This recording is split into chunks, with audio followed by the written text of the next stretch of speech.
अस्सलाम वालेकुम दोस्तों, ड्रामा सोप सीरियल पंहिंजा वरी जे ईंदड़ नई एपिसोड में छा थियण वारो आहे, छा थींदो, छा सिकू जाबिर वारनि खे हाणे माफ़ु करे छॾींदो, छा रूंडे वारा जेको आहे जाबिर वारनि खे माफ़ु करे छॾींदा, छा जेको आहे चाकर ख़ान जाबिर ख़ान खे हाणे उबतो टंगींदो या उनखे छॾे ॾींदो, छा हसीना बेगम जेको आहे जाबिर खे छॾाइण में कामयाबु थी वेंदी। इन तफ़सील ॼाणण खां पहिरियां जेकॾहिं तव्हां असांजे चैनल ते नवां आहियो त महिरबानी करे असांजे चैनल खे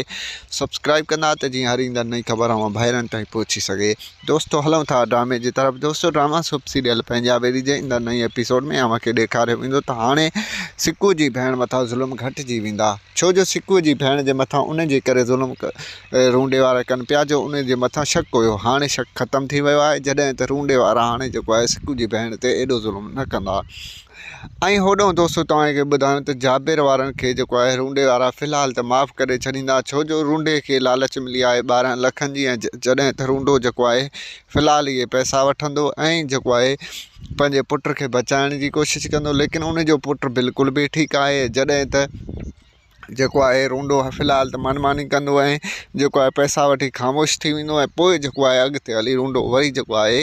बदमाशी होॾो दोस्तों तव्हांखे ॿुधायूं त हसीना बेगम पंहिंजे चालनि में कामयाबु थी वई आहे ऐं थी वेंदी। ऐं ईंदड़ एपिसोडनि में अव्हांखे ॾेखारियो वेंदो त हसीना बेगम जीअं त जाबिर खे चयो हो त तव्हां इहो खून पंहिंजे ॻिची में हणो, जॾहिं त उन्हनि पंहिंजे जेको आहे ॻिची में कयो आहे। ऐं हाणे जेको आहे इहे जेके खून जा पैसा जाबिर वारनि ते लॻा आहिनि इहे हसीना बेगम जाबिर वारनि खे ॾींदी ऐं पोइ जाबिर वारा इहे रूंडे खे पैसा ॾींदा। ऐं होॾो दोस्तों तव्हांखे ॿुधायूं त